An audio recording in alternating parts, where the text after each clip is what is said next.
할렐루야. 오늘 주일 일부 예배에 참여하신 성도님들께 하나님의 크신 사랑과 예수님의 찾아오심이 충만히 넘치시기를 소망합니다. 지난 수요 예배 시간에 김성학 전도사님이 말씀을 전해주시면서 많은 은혜를 받았습니다. 함께 예배하신 성도님들도 많은 은혜를 받으셨으리라 생각합니다.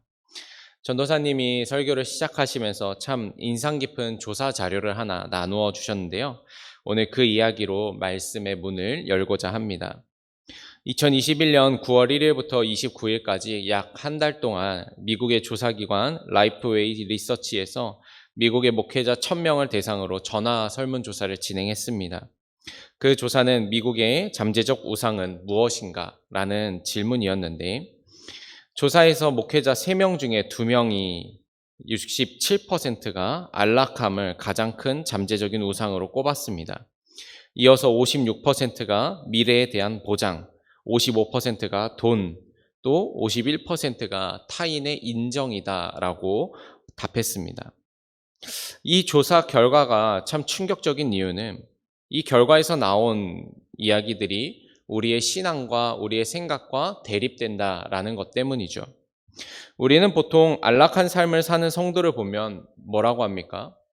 하나님이 함께 하시는군요. 좋은 직업을 가져서 미래에 대해서 더는 걱정이 없는 사람을 보면 우리는 하나님이 이끄셨습니다. 어찌어찌 돈을 많이 번 성도를 보면 하나님의 축복이 임했습니다. 라고 이야기를 하죠. 그런데 그 모든 것이 이 조사 결과에서는 잠재적 우상이 된다라고 이야기를 하니 참 충격적일 수밖에 없지요. 물론 때때로 하나님의 축복은 물질적인 형태로 임하기도 합니다. 미래에 대한 걱정 없는 삶으로 나타나기도 하고 안락한 삶으로 편안한 삶으로 보여지기도 합니다. 그것은 사실이죠. 그러나 때때로 안락함과 돈과 좋은 직업은 우리의 우상이 되기도 합니다. 이 또한 사실입니다. 오늘 우리가 함께 살펴볼 라오디게아 교회는 부유함을 가진 교회였습니다. 그러나 동시에 그로 인해서 하나님의 책망을 받는 교회이기도 합니다. 왜냐하면 그들의 신앙은 미지근했기 때문이죠. 15절에서 16절 보니까 내가 내 행위를 아노니 내가 차지도 아니하고 뜨겁지도 아니하도다. 내가 차든지 뜨겁든지 하기를 원하노라. 내가 이같이 미지근하여 뜨겁지도 아니하고 차지도 아니하니 내 입에서 너를 토하여 버리리라. 이 말씀은 라오디게아 사람들이라면 대번에 이해해야 할 말씀이었습니다. 라오디게아는 마땅한 수원이 없는 도시이기 때문입니다. 그래서 그들은 주변에 위치한 두 도시로부터 물을 공급받아 생활을 했습니다. 먼저는 히에라폴리스라는 도시인데 이 도시는 지금까지도 유명한 온천 지역입니다. 온천수, 아주 따뜻한 물이 맑고 샘솟는 지역이죠. 라오디게아는 이 히에라폴리스에서 약 7km에서 8km 떨어졌는데 거기까지 송수로를 이렇게 구축을 해서 물을 여기서 공급을 받았습니다. 그러나 히에라폴리스에서 솟아난 뜨거운 물은 이 7, 8km 되는 긴 거리를 지나오면서 그 따뜻함을 다 잊어버리고 라오디게아에 왔을 때는 미지근한 물이 되었죠. 두 번째 도시는 골로세라는 곳입니다. 이 골로세에는 카드모스라고 하는 눈이 덮인 높은 산이 있습니다. 그래서 그 산에서는 그 눈이 녹아서 흐르는 아주 차가운 시냇물이 흐르고 있습니다. 골로세에서는 라오디게아까지가 약 18km 정도 거리가 되는데 거기까지 또 송수로를 만들어서 물을 공급을 받았죠. 그렇게 물을 공급을 받다 보니까 이 18km라는 거리를 지나오는 동안 그 눈이 녹아 아주 차가운 시냇물은 점점 냉기를 잃어가고 미지근한 물이 되었습니다. 그래서 결국 이 라오디게아에 도착하면 미지근한 물이 되어 있는 거죠. 라오디게아는 이런 독특한 특징을 가진 도시였습니다. 그곳의 물은 언제나 미지근하였지요. 그러나 더 중요한 것은 이런 도시의 특징이 그들의 신앙과 딱 맞아 떨어졌다라는 겁니다. 라오디게아 교회의 신앙은 어떠했는가? 굉장히 미지근하였다. 그렇다면 미지근한 신앙이라는 말의 의미는 무엇입니까? 오늘 16절에서 이렇게 말하지요. 내가 이같이 미지근하여 뜨겁지도 아니하고 차지도 아니하니 내 입에서 너를 토하여 버리리라. 미지근하다는 것에 대해서 예수님이 내리신 정의는 간단합니다. 뜨겁지도 않고 차지도 않다. 다시 말하면 이도 아니고 저도 아니다. 그게 바로 미지근하다.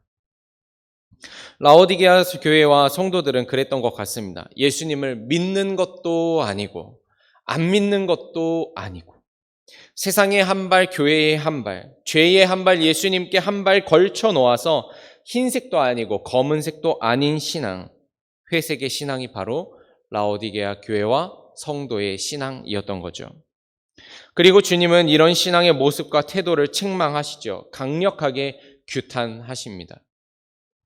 창세기부터 요한계시록까지 성경은 일관된 관점을 가진 책입니다. 그리고 그 일관된 관점 중에 하나는 바로 선택하라라는 거죠. 예수님을 믿든지 세상을 따르든지 분명하게 선택하라는 것입니다. 주님은 언제나 확실히 하라고 하셨습니다. 구약에서부터 계속해서 내려오는 이야기가 그것입니다. 그래서 하나님은 당신 스스로를 나는 질투하는 하나님이라. 너가 여기도 걸치고 저기도 걸치는 것을 나는 보지 못하겠다라고 말씀을 하셨죠. 예수님도 그러하셨습니다. 마태복음 6장 24절에 한 사람이 두 주인을 섬기지 못할 것이니 혹 이를 미워하고 저를 사랑하거나 혹 이를 중히 여기고 저를 경히 여김이라. 너희가 하나님과 재물을 겸하여 섬기지 못하리라. 예수님이 이렇게 말씀하셨어요. 이렇게 말씀하신 의도가 무엇인가? 하나님을 섬기든지 재물을 섬기든지 둘 중 하나만 선택을 하라는 겁니다. 성경은요, 우리에게 회색지대는 없다고 말하고 있습니다. 우리는 온전함, 완전함을 추구하는 성도들이지 몇 대 몇으로 나누어서 약간은 예수님을 믿고 약간은 세상을 따르는 그런 신앙을 추구하는 자들이 아닌 것입니다. 완전한 신앙을 가진 자, 비록 완전하지 못할지라도 완전한 주님 바라보면서 완전을 향해 나아가는 자가 바로 그리스도인이다라는 것이죠. 그러나 오늘 라오디게아 교회는 그 부분에서 완전히 실패했던 겁니다. 그들은 자신들 스스로는 잘하고 있다고 생각했는지도 모릅니다. 신앙이 좋다고 스스로 생각했을 겁니다. 적어도 그들은 자신에게 문제가 있다고 여기지 않았을 것입니다. 그러나 오늘 성경에서 주님이 뭐라 그러시는가? 너희의 신앙에는 문제가 있다. 그 미지근한 신앙의 태도, 이도 아니고 저도 아닌 그런 신앙으로는 영광의 잔치에 참여할 수 없다 말씀하시는 거죠. 대체 이 교회가 왜 이렇게 됐을까요? 문제가 무엇입니까? 17절에 이렇게 말하죠. 내가 말하기를 나는 부자라 부요하여 부족한 것이 없다. 라오디게아 교회의 신앙이 왜 이렇게 되었는가? 다른 것이 아니라 그들이 부자였기 때문이다라는 겁니다. 그들이 부유해지면서 신앙은 점점 미지근해졌다라는 거죠. 그렇죠. 하나님이 주신 축복이라 여긴 그 부요함으로 인해 그들의 신앙은 망가졌고 문제가 생겼습니다. 미지근해진 겁니다. 이 순간 그 부요함은 축복이 아니라 저주로 바뀌어지게 된 겁니다. 말씀을 시작하면서 미국의 한 조사 결과를 나누었죠. 그런데 여러분 그거 아십니까? 미국이 맨 처음에 개척되면서 참 어려웠던 그 시절에는 정말 뜨거운 신앙으로 불탔던 나라였습니다. 1735년에서 1755년 미국의 1차 대각성 운동, 1790년에서 1840년 2차 대각성 운동, 1850년에서 1900년 3차 대각성 운동, 1960년에서 1981년까지 4차 대각성 운동. 미국은요, 전국적으로 뜨거운 신앙을 가지고 일어섰던 나라였었습니다. 그런데 그들이 언제 그렇게 뜨거운 신앙을 가졌냐면 자기들이 힘들 때 그 신앙을 가졌다는 겁니다. 어려웠을 때. 개척하면서 정말 힘들게 그들이 살아갔을 때, 전쟁통에 수많은 자녀들을 잃어가며 힘든 시간들을 보냈을 때 그들의 신앙은 가장 뜨거웠다는 거죠. 여러분, 우리나라도 다릅니까? 우리나라의 교회가 성장하고 신앙이 가장 뜨거웠을 시기는 다들 먹고 살기 힘들었던 그 시기였었습니다. 그때는 그렇게 생각하며 기도했었을 것입니다. 하나님, 이 가난에서만 벗어나면 당신의 교회를 위해서, 당신의 나라를 위해서 더 많은 일을 함께 하고 싶습니다. 아마 다들 그렇게 기도를 했을 것입니다. 그리고 하나님이 그 기도를 받으신 것 같아요. 정말 우리나라를 축복하셨죠. 가난했던 동방의 작은 나라를 그래도 선진국의 반열에 올라서게 하지 않으셨습니까? 그러면 우리는 지금 그 기도를 응답받았으면 주님을 위해서 더 헌신하고 더 많은 일을 하고 있습니까? 우리나라의 신앙이, 우리 교회의 신앙이, 나의 신앙이 이전의 그때보다 더 온전해지고 완전해졌습니까? 우리가 지금 경험하는 것, 그건 무엇입니까? 미지근한 신앙 혹시 아닙니까?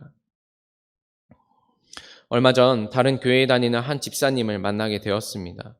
편한 자리였고 그분이 우리 교회 성도님이 아니셨기 때문에 그분도 편하게 자신의 이야기를 막 했었습니다. 그러면서 하시는 말씀이, 목사님, 저는 집사가 딱 좋은 것 같습니다. 그 이상의 직분을 준다 해도 받지 않으려고 합니다. 교회에서 자꾸만 뭘 하는 것도 좀 불편하고 딱 집사 정도로 하는 게 좋은 것 같습니다. 저는 이게 맞는 것 같아요. 그 이야기를 듣고 제가 딱히 해줄 말은 없었습니다. 그래서 그냥 아무 말 안 했습니다. 어쩌면 저도 그 마음에 동감했는지도 모르죠.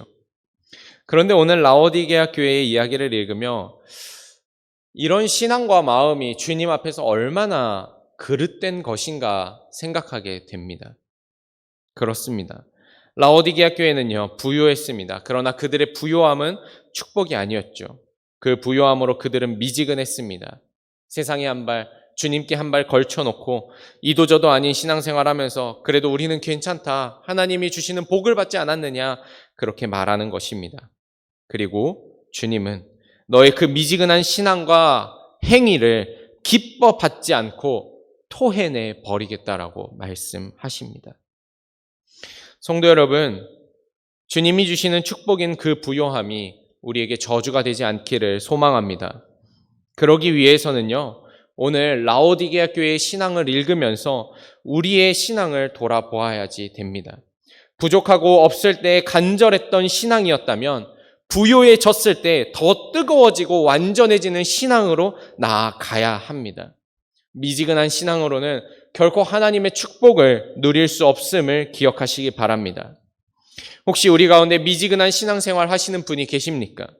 적당히 예수 믿고 적당히 세상 즐기며 회색지대에 머무르기를 원하는 그런 신앙생활 하시는 분이 계십니까? 이 시간 깨어나시기를 소망합니다. 미지근한 신앙이 괜찮다고 말하는 이 시대 속에서 주님을 향한 뜨거운 마음으로 항상 불타오르는 저와 여러분, 우리 광희문교회가 되기를 축복합니다. 그렇다면 미지근한 신앙에서 벗어나기 위해서 어떻게 해야 하는가? 미지근한 신앙에서 벗어나는 교회와 성도가 되려면 첫째로 이 땅의 것이 아니라 영원한 가치를 추구하는 삶이 되어야 합니다.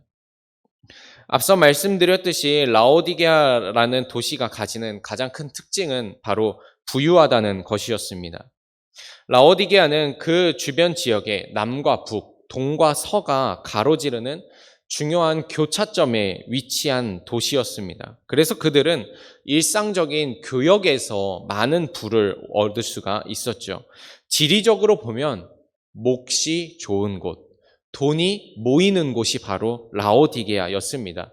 게다가 그 도시 주변 자체가 바로 주변 지역의 금융 중심지였던 거죠. 그래서 라오디게아 사람들은 돈이 많았습니다. 부유했습니다. 그렇게 자신들이 받은 돈이 하나님의 축복이라 여겼고 돈을 더 벌려고 더 많이 부유해지려고 열심히 살았습니다. 그러면서 하나님은 뒷전으로 생각하게 된 거죠. 그런 그들에게 주님이 이렇게 말씀하십니다. 18절의 앞부분에 내가 너를 권하노니 내게서 불로 연단한 금을 사서 부요하게 하라. 주님이 하시는 말씀은 무엇인가? 지금 너희가 벌어들이는 금과 은으로는 너희가 부요해질 수가 없다라고 하는 겁니다. 그래서 17절에서는 너희가 가련한 것과 가난한 것이라고 말씀을 하시는 거죠. 그러면 이제 말씀하시는 것은 진정으로 부요하게 하는 금을 사라. 바로 내게서 불로 연단한 그 금을 사라고 이야기를 하시는 겁니다. 여러분, 그리스도인은요, 우리 주님에게 영원한 가치가 있음을 믿는 사람들인 줄로 믿습니다. 정말로 여러분들은 영원한 가치를 위해서 이 땅의 작은 가치들을 버릴 수 있는 성도입니까? 사도 바울이 말한 것과 같이 주를 위하여 모든 것을 배설물로 여기는 자입니까? 미지근한 신앙에서 벗어난 성도는 어떤 사람들인가? 영원한 가치를 위해서 작은 가치를 버리는 사람들인 거죠. 그래서 예수님이 이렇게 말씀하셨습니다. 마태복음 6장 19절에서 20절에 너희를 위하여 보물을 땅에 쌓아두지 말라. 거기는 좀과 동록이 해하며 도둑이 구멍을 뚫고 도둑질하느니라. 오직 너희를 위하여 보물을 하늘에 쌓아두라. 거기는 좀이나 동록이 해하지 못하며 도둑이 구멍을 뚫지도 못하고 도둑질도 못하느니라. 무엇인가? 이 땅에서 지나가는 것이 아니라 영원한 가치를 추구하는 삶을 살으라는 것입니다. 주님이 라오디게아 교회를 향해 하신 말씀이 바로 그것이죠. 지금 너희가 가진 그 부요함은 다 거짓이라는 겁니다. 진정으로 우리를 부요하게 하는 주님으로부터 나오는 불로 연단하여 순전한 그 금을 얻기를 갈망하라는 것입니다. 지난 금요 기도의 시간에 성도님들과 함께 찬양하며 마지막에 충만이라는 찬양을 함께 나누었습니다. 거기에 이런 가사가 나옵니다. 무명이어도 공허하지 않는 것은 예수 안에 난 만족함이라. 가난하여도 부족하지 않는 것은 예수 안에 오직 나는 부요함이라. 난 예수로 충만하네. 이 찬양을 하면서 얼마나 은혜가 되었는지 모릅니다. 진짜 예수님밖에 없습니다. 억만금을 주어도 예수님 하나만 못합니다라는 결단의 고백과 믿음의 고백이 다시금 제 입에서 나오게 되는 것을 깨달았습니다. 성도 여러분, 우리의 참된 부요함은 예수 그리스도입니다. 그 복음이 우리의 진짜 부요함입니다. 우리가 그 영원한 가치의 소중함을 깨달을 때 우리의 미지근한 신앙은 더 이상 사라지고 하나님 앞에 열심을 내는 신앙으로 돌아서게 될 줄로 믿습니다. 바라기는 이 땅에 영원하지 않은 것이 아닌 영원한 예수 그리스도라는 이름, 그 영원한 가치를 누리는 우리 광희문 교회와 온 성도가 되시기를 간절히 축복합니다. 미지근한 신앙에서 벗어나려면 두 번째로 주님이 주시는 흰 옷을 입어야 합니다. 최근 봄 신방을 하면서 깨닫게 된 사실이 있습니다. 우리 광희문 교회에는 의류 관련 종사자들이 굉장히 많다라는 거죠. 그리고 최근 의류 시장의 상황이 좋지 않다라는 이야기를 많이 듣게 되었습니다.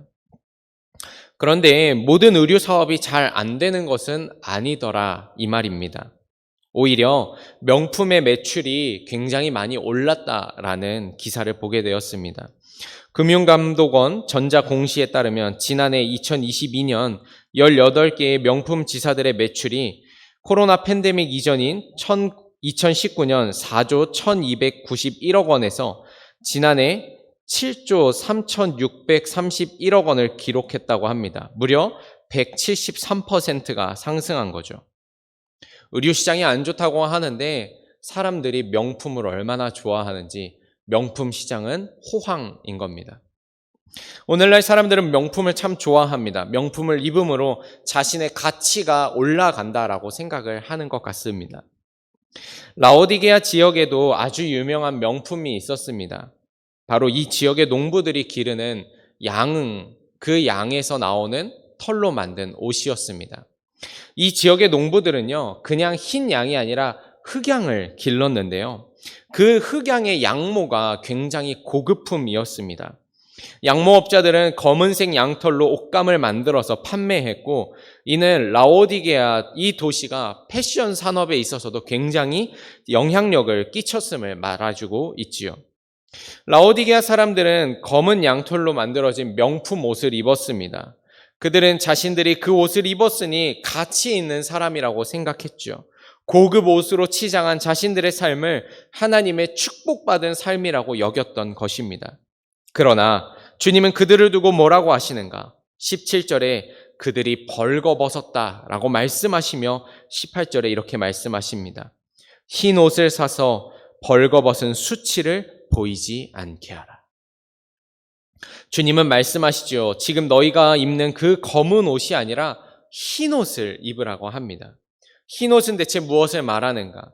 요한계시록에서의 흰 옷은 성도에 마땅한 옳은 행실을 의미합니다. 그리고 이 흰 옷은 바로 예수 그리스도를 믿음으로 보혈로 깨끗함을 입은 성도의 삶 자체를 의미하기도 합니다. 갈라디아서에서 사도 바울은 이렇게 말하지요. 갈라디아서 3장 27절에 누구든지 그리스도와 합하기 위하여 세례를 받은 자는 그리스도로 옷 입었느니라. 주님이 라오디게아 교회에 권하는 것은 세상에서 좋은 옷을 입으려고 애쓰는 자가 되지 말고 그리스도로 옷 입는 자가 되라고 하시는 것입니다. 어둠의 일을 벗고 그리스도의 영광으로 옷을 입은 자가 되라는 것이지요. 그 옷은 성도의 마땅한 행실이요 온전한 삶의 열매라는 것입니다. 성도 여러분, 우리도 이 말씀을 주의 깊게 들어야 되지 않겠습니까? 우리는 지금 무슨 옷을 입었습니까? 우리는 매일매일 무슨 옷을 입고 싶어 합니까? 우리는 옷으로 남에게 보여지려 합니다. 내가 좋은 옷을 입으면 나도 좋은 사람이 된다고 생각합니다. 내가 비싼 옷을 입으면 나도 고귀한 사람이 된다고 생각을 하지요. 그러나 주님은 우리의 옷이나 외형이 아니라 중심을 보시는 분인 줄로 믿습니다. 주님이 우리에게 요구하시는 것은 다른 게 아닙니다. 너희가 무슨 옷을 입었느냐를 물어보시는 게 아니라 믿음과 그리스도의 복음에 합당한 옷을 입으라. 십자가 은혜로 새 사람이 된 그 옷을 입으라 말씀하시는 것입니다. 에베소서 4장 22절에서 24절에 너희는 유혹의 욕심을 따라 썩어져가는 구습을 따르는 옛사람을 벗어버리고 오직 너희의 심령이 새롭게 되어 하나님을 따라 의와 진리의 거룩함으로 지으심을 받은 새 사람을 입으라. 성도 여러분, 우리는 좋은 옷을 입는 자가 아니라 새 사람을 입는 자가 되기를 소망합니다. 이전의 옷은 다 버리고 주님이 주시는 그 흰 옷, 옳은 행실과 새 사람이 되는 옷을 입을 때 우리는 미지근한 신앙에서 벗어나 온전하고 거룩하고 정결하고 참된 신앙으로 일어서게 될 줄로 믿습니다. 오늘 이 시간을 통해 그리스도께서 십자가 보혈로 씻으신 흰 옷을 받아 입는 저와 여러분, 우리 광희문 교회가 되기를 축복합니다. 마지막으로 미지근한 신앙에서 벗어나려면 영적인 눈을 떠야 합니다. 전국의 교회는 모두 괴담을 가지고 있는데요. 그 괴담 중에 가장 유명한 괴담이 주보의 오타는 꼭 인쇄한 뒤에 발견된다라는 것입니다. 이건 비밀인데요. 우리 교회에서 주보를 인쇄하기 전에 4명이 이걸 점검해서 보거든요. 그런데도 인쇄를 하고 나면 꼭 오타가 나옵니다. 그럴 때 이렇게 오타가 나오는 걸 보면은 그 4명이 모여가지고 이런 이야기를 하죠. 눈이 있어도 보지 못하며 귀가 있어도 듣지 못하는 그런 이야기를 합니다. 라오디게아는 부유함 또 의료 사업과 더불어 의술이 굉장히 유명한 도시였습니다. 특히나 이 라오디게아에서는 안과가 유명했다고 합니다. 실제로 라오디게아에서 판매하는 안약 중에 프리기아 안약이라는 제품이 있었는데 그 안약이 그렇게 유명했다고 해요. 여기서의 프리기아는요, 그 근방 지역의 이름입니다. 고대 사회에서 프리기아 안약은 명약 중에 명약으로 알려졌고 사람들은 이 안약이 눈을 낫게 한다는 이야기를 듣고 이 약을 사러 라오디게아로 많이들 모였습니다. 그런 라오디게아, 그곳에 있는 교회를 향해서 주님이 뭐라 말씀하셨냐면요. 17절에 보니까 너희가 눈이 멀었다라고 말씀하시며 18절에서는 안약을 사서 눈에 발라 보게 하라라고 말씀을 하십니다. 주님은 안약으로 유명한 곳에 사는 그 교회를 향해서 너희들 안약 좀 사서 눈 좀 떠라라고 말씀을 하시는 거죠. 거꾸로 말하면 주님은 너희야말로 눈이 있어도 보지 못하고 귀가 있어도 듣지 못하는 백성이다 라 말씀하신 겁니다. 대체 왜 이런 이야기를 하셨을까요? 라오디게아 교회가 보지 못한 게 대체 무엇입니까? 그들은 눈이 밝은 사람들이었습니다. 그들은 돈을 버는 것에 눈이 밝았습니다. 멋진 옷을 사고 맛있는 음식을 먹는 것에 눈이 밝았습니다. 사업을 확장하고 부유함을 누리는 일에 눈이 밝았습니다. 그러나 그들은 영적인 부분에 있어서는 눈이 어두운 교회 성도들이었습니다. 그들은 자신의 신앙을 돌아보지 못합니다. 내 신앙이 어떤지, 주님이 보시기에 나는 어떤지 보지 못합니다.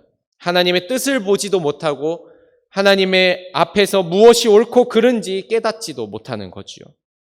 괜찮지 않은 신앙이면서 괜찮다고 하는 거죠. 이것은 소경과 다르지 않은 것입니다.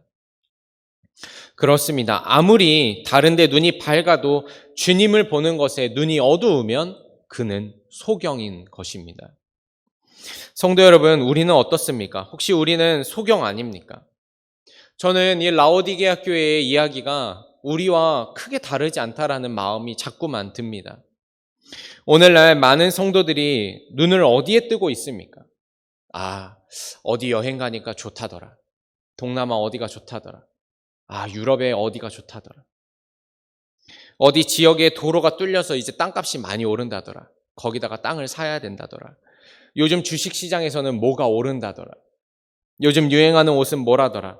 요즘 무슨 차가 잘 나왔다더라. 요즘 무슨 나물이 제철이라더라. 이거 가지고 반찬 이렇게 하면 맛있다더라. 우리는 이런 이야기에만 혹시 눈을 뜨고 있는 것은 아닙니까? 그렇다면 영적인 눈이 뜨였다는 것은 무엇을 말하는가? 그건 바로 주님을 바라보는 눈이 열렸다라는 거죠. 영적인 눈이 뜨인 사람은 다른 것들이 아니라 주님이 보이는 것입니다. 그래서 그들의 입에서는 자꾸만 주님의 이야기가 나오기 시작하는 겁니다. 어제 제가 진행해 왔던 빈누리 학교가 종강했습니다. 이번에 제가 빈누리 학교에서 맡은 강의는 하기삼이라고 하는 강의였는데 하루에 기도 30분, 이 말을 줄여서 하기삼이었습니다. 8주간 매일같이 5명의 권사님들과 하루 30분씩 기도합시다. 이 의도와 취지, 훈련을 위해서 시작했었습니다. 처음부터 30분 하기는 힘들어서 5분, 10분, 20분, 그리고 30분까지 나아가서 기도했었습니다. 그러면서 개인적으로 가장 큰 체험은 주님이 자꾸만 보이기 시작했다라는 거죠. 주님께 관심이 갔습니다. 하루에 30분밖에 기도하지 않았음에도 예수님이 자꾸만 떠오르기 시작했습니다. 예수님의 계획이 궁금해졌고 예수님의 생각이 궁금해졌습니다. 그래서 어제 마지막으로 함께 간증들을 나누었는데 저는 그런 이야기를 했습니다. 어느새 기도하면서 내 기도가 줄었습니다. 내 가족을 위한 기도가 줄었습니다. 대신에 주님, 당신의 계획은 무엇입니까? 당신의 일은 무엇입니까? 당신의 마음은 무엇입니까? 라고 묻는 기도가 늘어났습니다. 이게 하기삼 8주간 마치며 하나님 앞에 올려드린 제 간증의 일부였습니다. 저는 이 모습, 주님을 향한 관심과 예수님을 자꾸만 보는 것이야말로 영적인 눈이라고 믿습니다. 여러분들은 예수님께 관심이 있습니까? 예수님이 자꾸만 눈에 밟힙니까? 자꾸만 예수님이 생각이 납니까? 우리는요, 관심이 있는 것을 봅니다. 사랑하는 것을 봅니다. 좋아하는 것을 보는 거죠. 만약에 지금 이 시간에 저 뒷문으로 제 아들이 문을 열고 들어온다면 저는 지금은 여러분들과 이렇게 눈을 맞추지만 아마 아들이 들어오는 순간부터는 아들만 쳐다볼 겁니다. 왜냐하면요, 죄송하지만 여러분보다는 아들을 더 사랑하기 때문입니다. 더 관심이 있기 때문입니다. 제 눈이 거기에 있기 때문입니다. 내가 만일 주님이 보이지 않는다면 내 마음에 주님을 향한 관심이 사그라들었다라는 증거입니다. 그것이 바로 라오디게아 교회의 미지근한 신앙이었고 오늘 우리의 모습인지도 모르는 거죠. 그러니 성도 여러분, 안약을 바르십시오. 안약을 바르고 주님을 다시 보십시오. 주님을 보면요, 내 신앙이 보입니다. 내 삶이 보이고 주님이 어디로 가라고 하시는지가 보이게 되는 것입니다. 우리가 분명히 주님을 바라보는 일에 눈이 뜨일 때 우리의 미지근한 신앙은 변화될 줄로 믿습니다. 아니, 더 이상은 미지근한 신앙으로 남아 있을 수 없을 것입니다. 바라기는 오늘 감겨진 우리의 눈이 주님을 향해서 뜨이는 시간이 되기를 소망합니다. 여러분, 라오디게아 교회의 부유한 삶과 그로 인해서 미지근한 신앙의 이야기는 결코 남의 이야기가 아닙니다. 바로 우리의 이야기며 오늘의 이야기일 것입니다. 이 시간 말씀을 통해서 읽게 된 예수님의 마음은 무엇인가? 미지근한 신앙에서 벗어나라. 이도 저도 아닌 신앙, 적당히 하는 신앙에서 이제 벗어나라고 하시는 것이지요. 주님을 모시고 영원한 생명을 누리며 영원한 참된 기쁨 안에서 살아가라고 하시는 것입니다.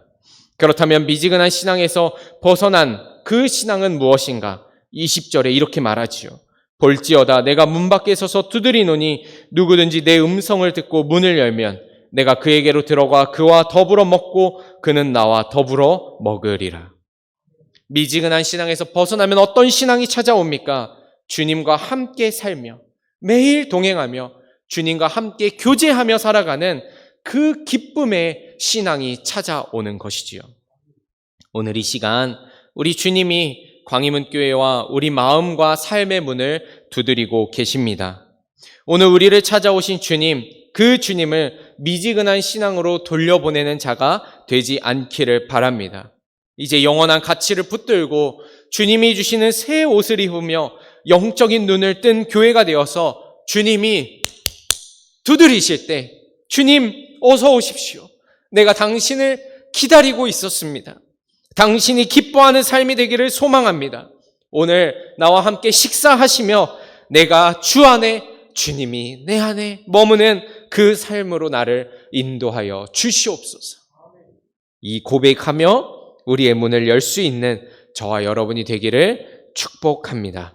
기도하겠습니다.